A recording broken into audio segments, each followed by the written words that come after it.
మరి టీడీసీ ముప్పైన మనందరికీ కూడా ఒక మర్చిపోలేనటువంటి కార్యం. ఆంధ్ర రాష్ట్రానికి మరి ఆ రోజున దాదాపు 8,500 మంది ఆ తుఫాన్లో, ఆ అర్ధరాత్రి చేసినటువంటి తుఫాన్లో చనిపోవడం జరిగింది. కుప్పలుగా శవాలు పడినటువంటి పరిస్థితి మరి ఈనాడు ఫోటోలన్నీ కూడా మనం చూస్తాం, జరుగుతూ ఉన్నది.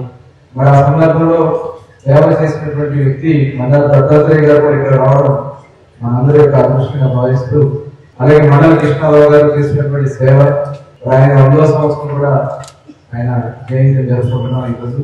మరి ఈ సందర్భంగా ఆ గత స్మృతులు, గత బాధలు అవన్నీ కూడా చూసినటువంటి సందర్భంలో దాదాపు 84 గ్రామాలు పూర్తిగా కృషి పెట్టిపోయాయి. దాదాపు 172 కోట్ల రూపాయలు ఆస్తి నష్టం ఆ రోజు వచ్చినటువంటి తుఫాన్లో జరిగింది. మరి దేవతలు తిరగాడినటువంటి ప్రాంతం దివిసీమ అంటే హంసంజీవి గారికి చాలా అద్భుతమైనటువంటి దేవాలయాలు ఉన్నాయి. మరి కొద్దిగా కోరుకుంటూ ఇవాళ మరి మండల దుర్గస్కర్ గారు, కృష్ణారావు గారు చేసినటువంటి కృషికి చాలా మంది పెద్దలు, సీనియర్ నాయకులు అందరూ ఇక్కడ వర్క్ చేశారు. చాలా అద్భుతంగా మళ్ళీ మంచి స్థానాన్ని తీసుకురాగలిగాం.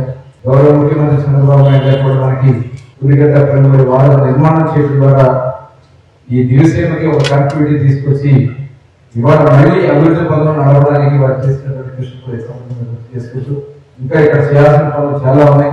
పెద్దలందరి సహకారంతో ముఖ్యంగా ఇక్కడ కళలకు కూడా మరి దుర్గస్కర్ గారు చేస్తున్నటువంటి దానికి, అలాగే మండల కృష్ణారావు గారు మంత్రిగా, విద్యాశాఖ మంత్రిగా, ఆనాడు సాంస్కృతిక శాఖ మంత్రిగా వారు చేసినటువంటి కృషికి మొన్ననే గౌరవ ముఖ్యమంత్రి గారు కూడా అధికార తెలుగు భాష సంఘానికి, మండల కృష్ణారావు అధికార తెలుగు భాష సంఘాన్ని కూడా ఏర్పాటు చేసిన కూడా ఈ సందర్భంగా గుర్తు చేస్తూ, తప్పకుండా ప్రజలందరి సహకారంతో రాబోయే కాలంలో ఇంకా చాలా కార్యక్రమాలు జరగాల్సి ఉంది, జరుగుతుందని ఆశిస్తూ మరొకసారి ఆనాడు అసలు అందరికీ కూడా మరొకసారి నివాళులు అర్పించుకుంటూ సెలవు తీసుకుంటామని జై హింద్.